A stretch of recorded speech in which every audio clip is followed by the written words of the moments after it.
The Nazis and the Arabs of Palestine. I think it makes a good title. The Nazis are always interesting, and the connection between them and the Arabs of Palestine is a topic you don't hear much about, despite its great importance. The evidence for this connection and the impact it had is very convincing. The leader of the Arabs of Palestine, Hajj Amin Al-Husseini, lived in Berlin from November 1941 until the end of the war in 1945. This fact alone is worth noting.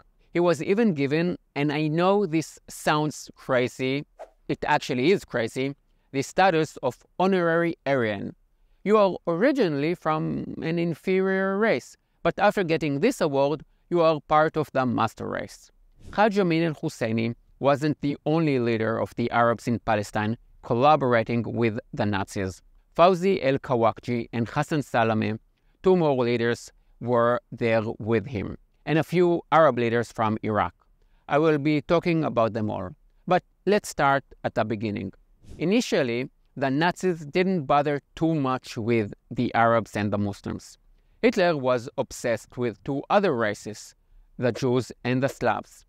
When talking about the connection between Hitler and the Muslim world, it is important to differentiate between how Hitler viewed Arabs and how he viewed Islam. Hitler did see the Arabs as an inferior race, and he called them half monkeys at least once.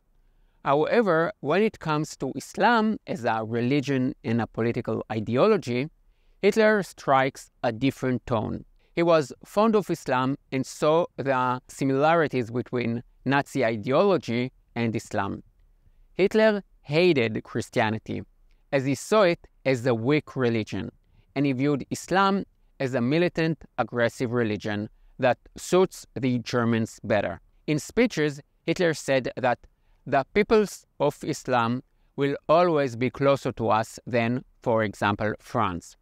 He also said that had Charles Martel not been victorious at Poitiers, this is where Martel defeated the Muslims in France in the 8th century, then we should in all probably have been converted to Mohammedism, Islam, that cult which glorifies the heroism and which opens up the seventh gate of the bold warrior alone. Then the Germanic races would have conquered the world.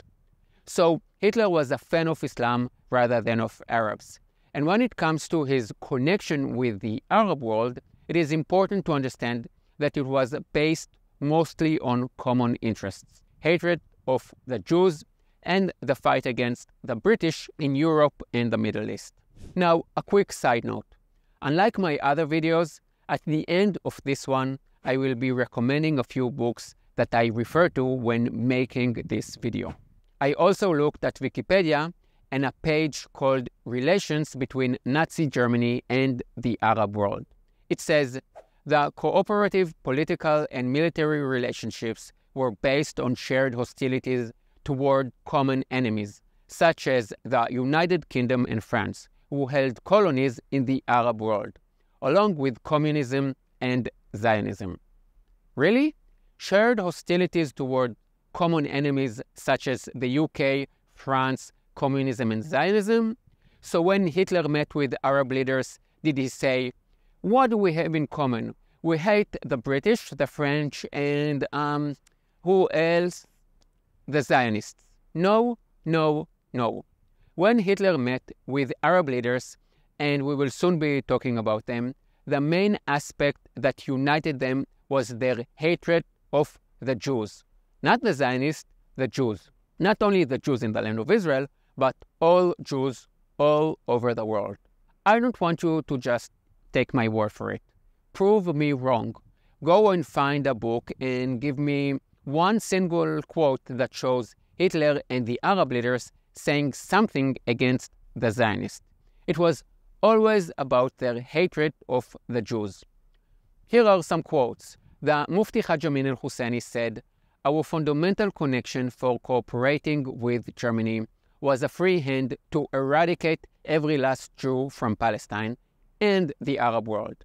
I asked Hitler for an explicit undertaking to allow us to solve the Jewish problem in a manner befitting our national and racial aspiration and according to the scientific method innovated by Germany in the hands of its Jews? The answer I got was, the Jews are yours. In November 1943, in a speech held in front of Muslims in Berlin, the Mufti said, "Jews are selfish. The Jews are the enemy of Islam. They are the ones who killed the Prophet Muhammad. The Arabs, and especially the Muslims, must expel the Jews from Arab countries. This is the ultimate solution. The Prophet Muhammad used this solution 1300 years ago. Germany never harmed the Muslims and is fighting against our common enemies, the Jews. The most important thing is that they have found the final solution to the Jewish problem." So, no, the writers of Wikipedia are trying to rewrite history. It is not their sheer hatred of Zionism. It is their sheer hatred of the Jews that connects Hitler and the Arab world. Another connecting factor was the British and the French, who controlled large part of the Middle East. And the Nazis knew how to use this to their advantage. Germany had almost no colonies, not because it was against the idea of them, but because of German history. The French and the British had had well-established empires for centuries. The Germans were divided into many kingdoms, and when they united to form an empire in 1870, they had missed the colonial train, and there were very few German colonies. And the interesting thing is that the Nazis used the fact that Germany was not a colonial power to gain popularity among the Arabs. It worked well in Iraq and in some degree in Egypt and Syria. Their problem was that their allies, the Italians and Vichy France, did have colonies. So Germany couldn't just go to the Arabs and say, "We are here to free you from bad European colonialism." Nevertheless, the Nazis were to some extent responsible for the development of Arab nationalism in Iraq, Syria, and Egypt. This topic deserves its own video because no one is talking about it. But back to the leaders of the Arabs of Palestine and the connection to the Nazis. I will start with the Mufti, Hajj Amin Al-Husseini. As I said at the beginning of this video, he spent most of the war years in Germany. He arrived in Berlin in November 1941. After 3 weeks in Berlin, he met with Hitler. Think about it. November 1941 is when the German army started to lose its way in Russia. The Germans had been sure that Russia would fall within a few weeks. But by November, they had started to realize that it wasn't going to happen, in which case they needed to prepare for the extremely cold Russian winter, which struck the fear of God into all Europeans, including Hitler, as it was what broke Napoleon. So you have the German offensive in Russia, which is the biggest offensive in the history of military warfare, and the Germans are going into the Russian winter, and yet still Hitler finds the time to meet with the leader of the Arabs in Palestine. This shows how highly Hitler rated his meeting with the Mufti. If you see yourself as someone who knows a lot about the history of the Israeli-Arab conflict, but you didn't know that the Mufti was in Nazi Germany during most of the war, don't feel bad about it. Although it is not in dispute, somehow it doesn't come up too often. Maybe because this part of history doesn't fit the narrative that the Palestinians want to put across. So the Mufti lived out the warriors in Berlin, but that is not actually when the connection started. Let's dig a bit deeper into that now. The Mufti was responsible for the deadly riots against Jews during the British Mandate on Palestine in 1920, 1921, and 1929. In 1933, just 2 months after Hitler was elected, the Mufti met with the German consul in Jerusalem, and the report back to Berlin said, "The Mufti explained to me today at length that Muslims, both within Palestine and without, welcome the new regime in Germany and hope for the spread of fascist, anti-democratic forms of government to other countries. Current Jewish economics and political influence is harmful everywhere and has to be combated."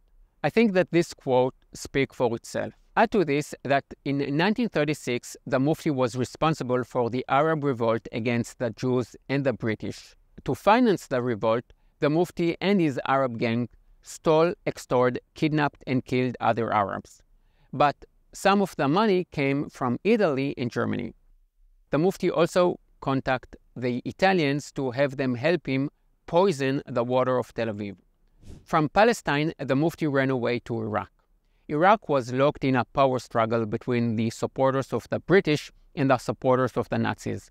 The Nazi diplomat Fritz Groba, remember this name, funded and supported Rashid al-Kailani, who for a short period of time was the Prime Minister of Iraq. The Mufti joined them, and during this battle in Iraq between the pro-British and the pro-Nazis, the pro-Nazis initiated the Fuehrer pogrom against the Jews of Baghdad.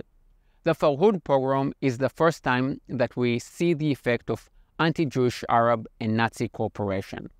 The Nazis provided the propaganda and the money, the Arabs the knives and the axes. Hundreds of Iraqis stormed the streets and murdered at least 180 Jews. Women were raped and Jewish property stolen. There is a well-known photo of this Nazi-Arab pogrom, and you see the streets full of Arabs with knives and swords. And by the way, while we are at it, have you ever seen hundreds of Jews, men and women, storming the streets looking to kill Arabs? Never, ever. After the British took over, both the Mufti and al-Kailani went to Germany. In Berlin, the Mufti got a monthly salary and an office called Das Arabische Büro des Großmufti, from which he broadcast Nazi propaganda in Arabic to the countries in the Middle East and North Africa. In the summer of 1942, as the German army advanced through North Africa, the SS established a unit called Einsatzkommando Ägypten, Egypt, and its goal was to eliminate the Jews in Palestine with the help of local Arabs. After the British victory in El Alamein, the threat of annihilation of the Jews in the Middle East was removed, but the Mufti kept helping the Nazis. He helped recruit Muslims from Bosnia to the SS. Tens of thousands of Muslims served in the SS, against the call of local Muslim leaders not to collaborate with the Nazis. Some of these Muslim SS soldiers even fought against the Jews later on in 1948. However, the Mufti Amin al-Husseini was not alone in Nazi Germany. As you probably realized by now, the connection I'm talking about here goes further than one important Arab leader becoming pro-Nazi. There were other Arab leaders with him. One of them was Hassan Salam. The name Hassan Salam is known in Israel because his son, Ali Hassan Salam, יימח שמו, was one of the terrorists who were responsible for the murder of 11 Israeli athletes in the 1972 Munich Olympics. Anyway, Hassan Salam was one of the commanders of the Arab Revolt against the Jews and the British in the 1930s during the British Mandate. On his English page on Wikipedia, the writers forgot to mention that he and his gang murdered many Arabs in Palestine as well. I find it interesting that so very often when Palestinian leaders from the 1930s till today murder other Palestinians, it gets zero coverage. Anyway, Hassan Salam underwent commando training in Nazi Germany and was part of Operation Atlas. Operation Atlas was carried out in 1944. 5 members of the SS, 3 Germans who grew up in mandatory Palestine, and 2 Arabs, Hassan Salam and Abdul Latif, parachuted between Jerusalem and Jericho in order to gather intelligence. There is a theory that they were planning to poison the water sources of Tel Aviv. As mentioned earlier, we know that the Mufti was discussing it with the Italians in 1936. But there is not enough evidence to support this theory. And all of the unit members, except Hassan Salam, were caught by the British before they were able to carry out their plans. Hassan Salam was later killed in the war of 1948. The Arab rival of the Mufti Amin al-Husseini, a man called Fawzi al-Kawakji, also took refuge in Nazi Germany and contributed to the Nazi Arab propaganda machine. Both he and Hassan Salam even married German women. Why marry a German girl? In 1947, Kawakji said, "The battle between the Arabs and the Jews is a total battle, and the only possibility is the annihilation of every Jew in Palestine and all Arab countries." Kawakji was one of the leaders of the Arab forces in the 1948 war. And as you can see from the quote above, he had rather radical views aligned with the Nazis' view of the Jews. After the war, he lived in Syria. So as I explained, the connection between the Arabs of Palestine and the Nazis started in the 1930s and continued to strengthen throughout the war years. This is a well-documented connection, and it's obvious that the issue that brought the two parties together was their hatred of the Jews. Did all Muslims follow the Mufti? Of course not. Some Muslims even risked their lives to save Jews, notably in Albania. But that doesn't change the overall picture. The rise of nationalism in Iraq, Egypt, Syria also has some connection to Nazi ideology. And this partly explains the anti-Semitism that exists in the Arab world. And just a quick note on the word anti-Semitism. To avoid any misunderstanding, I know the Arabs, like the Jews, are considered to be Semitic people, because both languages are Semitic. But that definition of Semitic doesn't apply when anti is added to the word. So when we say anti-Semitic, the meaning is anti-Jewish. And by the way, when Mein Kampf was first translated into Arabic in the 1930s by Fritz Grober, remember him, the Nazi diplomat in Iraq? He was the first to translate Mein Kampf to Arabic. He actually changed the word anti-Semitic to anti-Jewish in the Arabic version to avoid any misunderstanding. Mein Kampf was published many times in Arabic and is one of the biggest bestsellers in Muslim world. And because I have a German wife and because I'm a tour guide, I know how often Germans who travel to Muslim countries are told how great Hitler was. They hear it in other places as well, but they hear it a lot in Muslim countries. Muslim society is highly anti-Semitic, and the roots of it go back to the connection between Mufti Amin Al-Hussein and Hitler.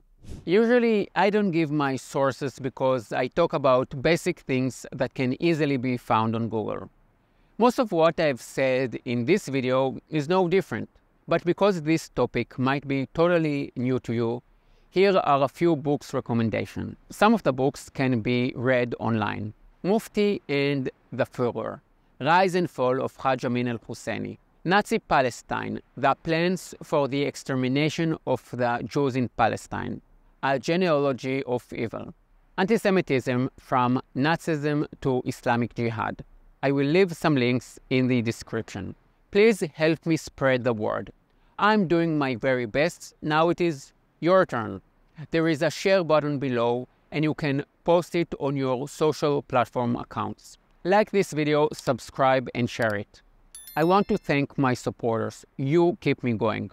Please share this video and see you next week. Yalla bye.